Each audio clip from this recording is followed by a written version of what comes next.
Hello, welcome to the Asheville Design District podcast. I'm your host, Chandra Russell, and today I'm joined by special guest Ben Colvin. He is the president and founder of Devil's Foot Beverage, right next door here on Sweeten Creek. Thank you for being here today, Ben. Yeah, it's great to be here.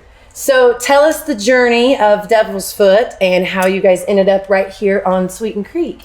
Ooh, it's a long story, but the short and sweet, a bunch of friends, we were all going out to have fun in Asheville bars and didn't love what we were being served. It was very sugary, the mixers, the kind of things like that. So we thought, we have homebrew equipment and stuff. Let's just go in the backyard and make something spicier and better and more fun. We were just kind of playing, and eventually we were making ginger beer, and it was really spicy, and we realized it was way less sugar than anywhere else you could, Mm-hmm. And so Jacob and I, one of the friends involved, looked at each other kind of like, I bet we could make something out of this. This could be a business. We have no idea what we're doing, but maybe, And then my wife and I found out we were pregnant with our first child, and took everyone over to Burial Beer to celebrate. And got there, and my wife was like, "Oh, wait a minute." I can't celebrate right. this. So and at that time in 2015, there was only like water on tap. Yep. Was your non-alcoholic option, and she just kind of brought up like, what a bummer. That's kind of the eureka moment, that we were like, there's space for this kind of thing. We kind of went to another place later, and they had Mountain Dew. And she was like, so it's either water or Mountain Dew. There should be something that's like celebratory and bubbly and fresh and healthy and delicious. And Jacob and I were looking at each other at Burial that day, and there's guys with sleeve tattoos and big beards, and they're drinking big craft beer, and we were like, there's a space for people that want craft non-alcoholic stuff. I would think. Fast forward now, we collaborate with Burial, and we sell a lot of product at Burial, and they understand there's a lot of people that come and have a beer and then have something in or have people with them that want something. So you need to offer to that group. We took a leap, and it was really scary. Yeah. And we didn't know what we were doing. I'd spent 15 years in conservation nonprofit work. Wow. And said, well, let's figure out how to start a business. So it took about a year to work my way out of my last nonprofit job. And we started buying up equipment from breweries that were outgrowing it and scaling up our backyard model into something a little bigger. We were in a little 2,500 square foot space in North Asheville, putting out 250,000 cans a year. Wow. Off a tiny little machine. That was the first cans really came out 2018, the first part of 2018. And so fast forward, I guess, to where we are now. It was COVID. We almost signed a big lease to a big spot that wasn't perfect for us at all. We just needed some space. And then COVID hit. And so luckily we didn't do Oh, man. it's kind of like the back end of COVID, and we were at the beach, and I got a phone call from a friend who said, hey, do you know Jamie Daniels? And I was like, yeah, I know Jamie. He's like, you should talk to her. She's, her space over at Daniels Graphics is kind of evolving a little bit. Daniels Graphics was traditionally the Asheville printing press, the printing house of Asheville. Okay. Did the phone books, the city maps, the everything. And when I got back in town, I met up with Jamie and walked through this place right on Sweeten Creek, and one wall was full of 50 amp outlets. They had shrink wrap machines and 2-ton printing presses, and this was the center of this. Things have changed. People print things digitally and all that kind of stuff. And she was like, my dad owned this building, and it's our legacy, and we love it. I want to activate it and make it really awesome. And fast forward, here we are. A couple years later, we're in this big space over there. We've scaled up from this little tiny space to last year we produced over 1 million cans. This year we'll greatly exceed that. And it's cool being this part of this neighborhood. We have our South Slope, we have our downtown districts, we have districts, and to be on this sort of design business district is kind of cool. Yeah, and it's this 1 mile corridor, and you guys are the start right off of 40. And I mean, it's great to hear your story of, we're brewing in the backyard, then to cans, and then now you're an event venue. I mean, it's a true, I love going to events at your space. You've got the huge screen, you got great programming, you got the AVL meetup people that come there, and those are always fantastic. And then I was just there Friday for the UNCA talk about the cohort that you worked with, group of students that basically kind of did a brand analysis and helped support your brand. And you just do so many great different things. So what was the vision? I mean, you see this space and you're like, great, we can do more cans, but you guys have put a lot of heart and thought into the community building aspect as well. Yeah, we built this company to create farm to can beverages. That's our trademark, farm to can. Right. Literally, we trademarked the term farm to can. Oh, nice. Because we tried every which way to kind of like shorten the process or like, you know, get costs down on ingredients kind of thing, and it just doesn't taste right. You kind of have to be fresh and clean and transparent about what you're doing. And so we stand behind that, and that's a bread and butter. So we needed space to do that. But as we were doing that, we kind of felt like we have different streams of approaches here. We also now have a line of canned cocktails. It's a ready-to-drink cocktail in a can, which is cool. And we're not distillers, so it just made sense because of the culture that we have is to find people locally, regionally that do awesome work in the distillery world and bring their product to us. So we work with Cultivated Cocktails, H&H Distillery right down in Fairview that make Asheville vodka. We do a Moscow Mule with them. Nipatati out of Charleston, they do an organic Botanica vodka that we do with our lemonade. And we're about to launch one with Charleston Distilling that's 100% organic agave margarita. Yeah. So that's kind of the second prong. The third prong is like, we're in this big space. Let's create this environment for people to come to. So we're, a mile from the Biltmore Estate with 170 parking spots. Yes. That does not exist in Asheville. Right. And it's kind of, since the beginning, our big push was essentially, can we use our marketing dollars as a way to do good through business? It made more sense for us to work with local nonprofits in Asheville and in other places where we kind of go in to distribute and work and support those people, and it grows our fan base. It grows who we are and who we care about, and the place has kind of become that, where we want to bring people in and allow lower cost, if at all costs, to be able to come in and have a place to be, and in a place in Asheville where it's becoming harder and harder to do. Right. But yeah, it's a really cool space, and we've hosted a lot of really awesome stuff there. Everything from beer fests to private dinner, food events, to food festivals, to the Asheville meetup groups, and then the UNC Asheville kids did an awesome job. Yeah. Tell everybody about that situation. And obviously, you're so collaborative, and I think that's so crucial to facilitate your growth and these different kind of avenues that have come out of it and different income streams. But share what you did with the UNCA kids. Yeah, I think collaboration just goes to the fact you can't do it all yourself, and you can't always find the right people to do it the right way. So find people that do projects really well. Find ways that you can work together and do it awesome. Yeah. So we were approached by the UNC Asheville Business Consortium. It's a group of seniors that are kind of handpicked with their GPA and their interest in the world of business. And there were 11 students, and I first walked in, and they were kind of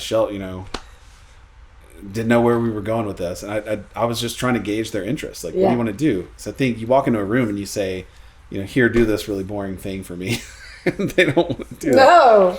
So just pitching, like bouncing some stuff off of them to kind of gauge what they were looking for, and then I said, well, there's half of this group that are accounting majors. So I have this industry analysis that was done for me in 2018. Can you take that and update it? Use all of your resources at UNC Asheville and give me statistics and industry analysis and our competitive analysis in the industry. Right.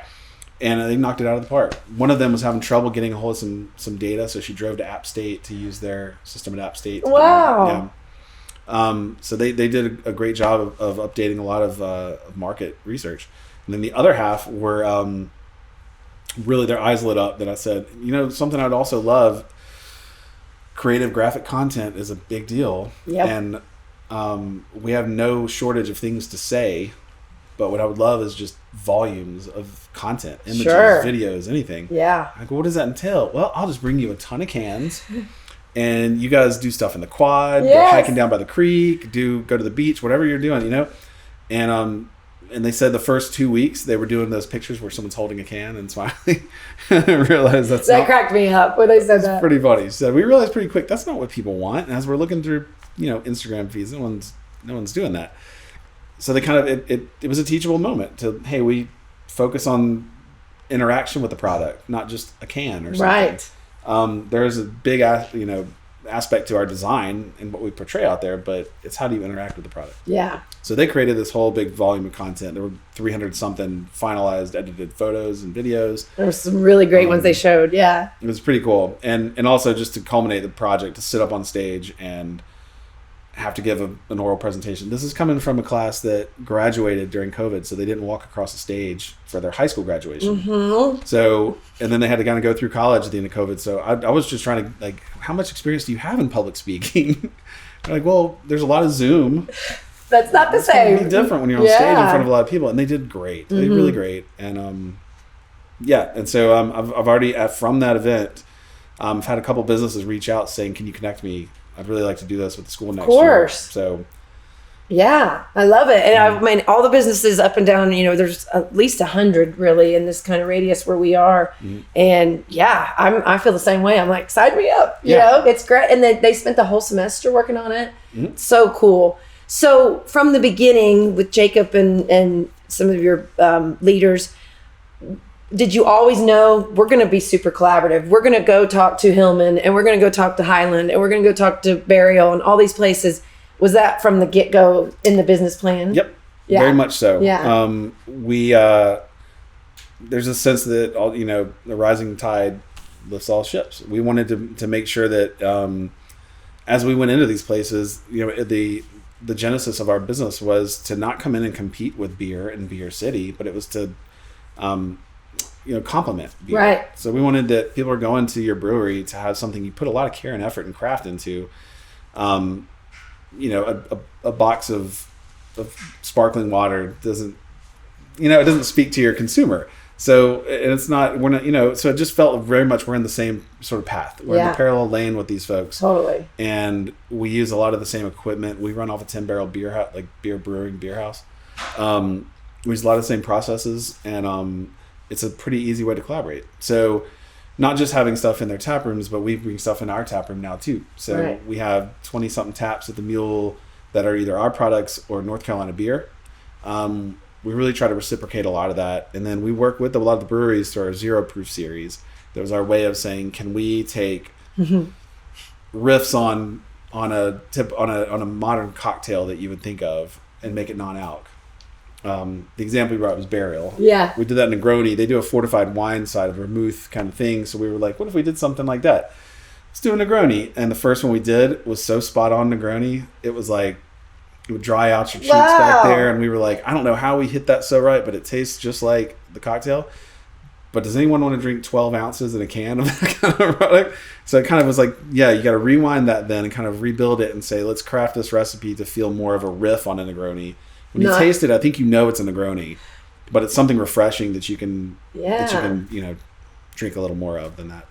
I guess would you ever do small cans? Does that make sense? It doesn't make sense to us. It doesn't make sense. We're very much keep it simple, stupid kind of place. Yeah. But as much as I say that, I think right now we have 19 SKUs. Well, you got to show off the can for a second. So that's part of your design, and Jacob, you said, does all the different designs for the cans. We are beyond fortunate to have in-house design. Not just in-house design, but a founder that knows how to do this work. He's a graphic designer, music graduate from UNC Asheville in music technology. Nice. Music sound tech. And so the first cans we did were all Jacob's work, and he'll admit they were very much like, let's just see if this works, and we kind of put something together. Why not? Yeah. But as you grow up, you start feeling like we kind of have to elevate this a little bit. Right. We were very much targeting for kids with the design stuff at first, thus the sunglasses. Yeah. And everyone said, please keep the sunglasses. Yeah. Well, it's fresh. It's fun. That's what I think when I see your cans, and the colors are bright and vibrant. There's something about don't take yourself so seriously. Right. But so yeah, as we kind of like grew up, Jacob was able to kind of help coordinate, again, collaborating with a designer to kind of build a template look of how we want to be, so that anytime we do something else, we can kind of play with it. And because he's that talented on the fly, we can kind of we're coming out with the non-alc margarita in collaboration with Edmunds Oast Brewing out of Charleston. Love them. So the way we like to do it is take their design, their look of how their typical can is, and turn it into sort of what we're doing, so it feels collaborative. Yes. And so it's pretty cool that he can take those designs and make it look almost like an Edmunds Oast can, but not. Still yours, right? And it's just that kind of homage to like, you guys are doing something really cool and we're going to play with it. Yeah. So, so as much as the juice in the can is important to us, we've more and more learned that the design side is important. And as much as we feel like a bunch of hard-headed dudes in manufacturing that don't have that vibe of design, we're in this district with, all kinds of design work being done on this strip. Absolutely. Yeah. And because you are kind of following in the footsteps of craft beer, I mean, goodness, I have so many cool cans and photos. Like, they really raise the bar. I feel like, as you got to be up there with craft beer because their designs are so cool and they work with artists, and there's just always a story. So and you have to stand out. Yep. If you're on the shelf with a bunch of other, you can't stand out in a bad way. You stand out in a good way. Yeah. So what's the distribution model for you guys? We started feeling like we're a grocery. We're a non-alc product. We're in a grocery aisle kind of thing. Work with a grocery distributor. Didn't really work that way. That style of distributions kind of leave it at the store. They shelve it and do their thing. We found a really good niche with like middle range beer distributors, because again, we complement beer. So we found not the huge big houses that might have 15 other non-alc products in their portfolio, but sort of mid-range distributors that have really good craft beer and have maybe a kombucha or CBD water, but don't have anything like this. Right. We can come in and be the star of the show. So, we distribute in Asheville because we still want to make sure we're high-fiving all of our friends and making sure we're thanking everybody that kind of got us to where we are. But then we work with a distributor through the state of North Carolina. Through the state of South Carolina, Tennessee, Alabama, and we'll be getting back into Georgia here soon. Nice. So, wow. Yeah, it's pretty cool. Yeah. So what kind of tie into the vision of where do you see Devil's Foot growing and tying in right to the neighborhood of the growth we would like to see here and some things we'd like to see happen? There's different layers levels, of that kind of growth. In the near term, we own a really cool niche in what we do. There's zero sugar, there's stevia, whatever chemical sweeteners you can use to get whatever it is, and there's incredibly sweet 49 grams of sugar in a can, which is your typical ginger beer. Ours are less than half that typically, so we fall right in the middle. It's kind of our thing is everything in moderation kind of thing. If people are like, I'll do this, I'm used to drinking like 5 Diet Cokes a day, and I'm like, I don't think you should drink 5 Devil's Foots in a day either. Like, just in moderation, right? But it's big growth. We own that kind of niche. We've trial tested stuff. We've scaled our production, and so yeah, we're gonna be going kind of big. Wow. We're gonna open up some new territories. We're working a lot with very strategic retail grocery. I think sometimes your eyes get big and say, well, let's go into every single grocery store there is. We're in kind of a unique spot, I think, where we're being allowed to be strategic and pick and choose kind of where we want to be, right? Which is awesome. Yeah, because you're trailblazing, so why not pick the places that align with? I mean, you guys are very mission-driven, value-driven, community-driven. So just going in any old big store isn't really. It's true. Yeah, it's true. So it's an asset to us to be able to work with these distributors and be strategic about it. Yeah. But we're gonna go bigger, and more locations, or is this gonna be your baby for this big spot? For right now, this is our baby. Yeah. We've got some sort of bigger growth from that perspective, but for right now, it's to grow here where we are. I mean, we've only been here right at 2 years, but we weren't in production until. We've only been in production here for about 18 months or so. So, I mean, we went into this big building in this district and just tore it open and opened it up and changed it all up. So it took a while to get going. Yeah. So, and even the mule is our bar venue taproom. It's evolving and it's growing. Yeah. And I feel like every time I walk in, there's something a little different. I'm like, oh, you got to just pay attention. Well, we felt, our taproom bar manager, Miranda, we recruited her out. We knew her from way back, and kind of said, "Hey, what if we gave you the keys?" And she said, "What?" We said, "There's some vision we want with this, but what would you think about this?" She said, "What was the vision?" "Well, we're not on, the Strip. We're not having people coming in and having cheap shots of liquor or something like that. Right. So we're gonna, do what we want to do." I said, "Well, what is that?" "Well, now we have over 50 bottles of North Carolina craft spirits at our bar. We don't really serve corporate big brands of liquor. We really support all of our North Carolina distillers in a cool way, and that was a risk. Yeah, and it's gone really, really well. Yeah, I think last year we sold. I won't say the number. We sold a lot of Asheville vodka. Yeah. From Cultivated Cocktails right down the road, and that makes me stick my chest out to feel like we really are doing something good for the community and for people that grow their fellow businesses. Mm-hmm. Yeah, absolutely. So, and you always have such great cocktails on the menu. I mean, non-alcoholic and alcoholic. It's a fabulous menu. It's also tricky because people come in and expecting the overly sweet stuff they've had before, sour mix or whatever you've had.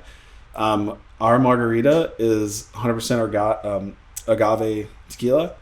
Our limeade is fresh orange juice, fresh lime juice. So it's different. Yeah. It's not a super sweet frozen thing. And we've been brainwashed Right. from like 5 years old with this sugary stuff. And it's like, oh, wait, this is way better. And I'll have people call the next day and say, "We had a party last night there. It was wonderful. And I feel great today. I'm not hungover at all." And I'm like, well, it's not really the alcohol probably. It's that you had probably half the sugar you're ever used to when you go to a bar. So we're focusing on the venue. We're growing the venue. We're building out more collaboration and partnerships, bringing people in. This weekend launches our, exclusive sponsorship with Leaf. We're the only non-alcoholic product out at Leaf, which makes sense. We want to support the organization, and we create a very clean, transparent, healthier soda for kids and families that are out there. So we're growing. We're just getting big, and started in the backyard. And someday someone will say you need to say no more often. They're kind of already say that, but for right now, it's really fun to say yes. We want to do a collaboration. We want to do an event. We want to do.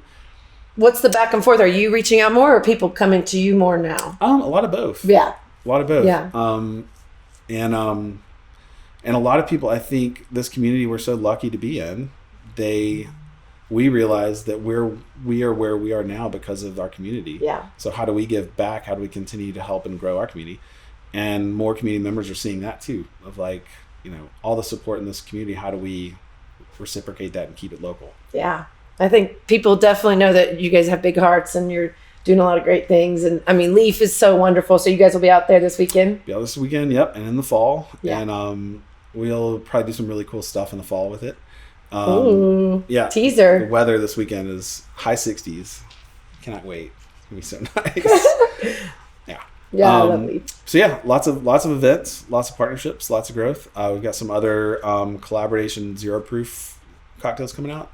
Believe it or not, I don't know when this is airing, but we're in the middle of May, not even the middle of May. And we're already talking about sober October and dry January and dry holidays. Yeah.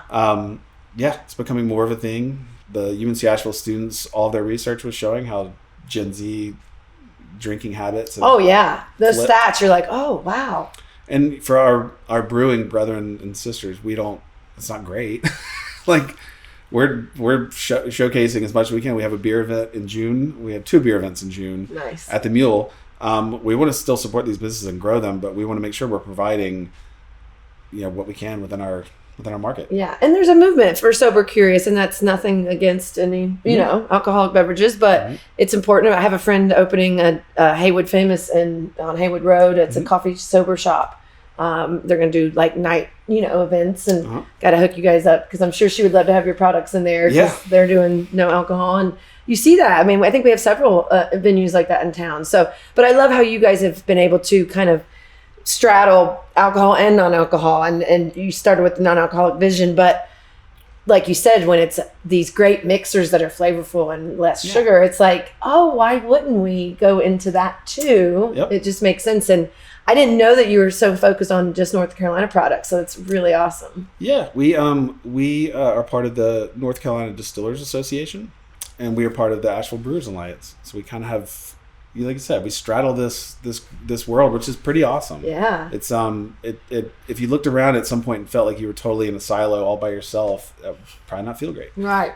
We feel like we play really well with everybody, so we're lucky in that way. Amazing. Yeah. So last question, for this neighborhood and this district, what would you love to see added, changed, improved? What would be the vision? Because you guys are the anchor really at the end, and we're right here 1 mile from Biltmore, but it's not quite connected in the sense of people walking in your door. You have tons of parking, so don't have to worry. Yep. But that neighborhood feel, what do you see happening or would like to happen? I think it's pretty cool because there's finally a cohesive connection to the neighborhood. You go to the South Slope and we all kind of know what's happening down there. In downtown, you're finding a lot of that. In Biltmore Village, there's a cohesion to, it feels very Christmas lights and very, it's a homey. Yeah. And the further come out this way, we've been looking for how do we connect it.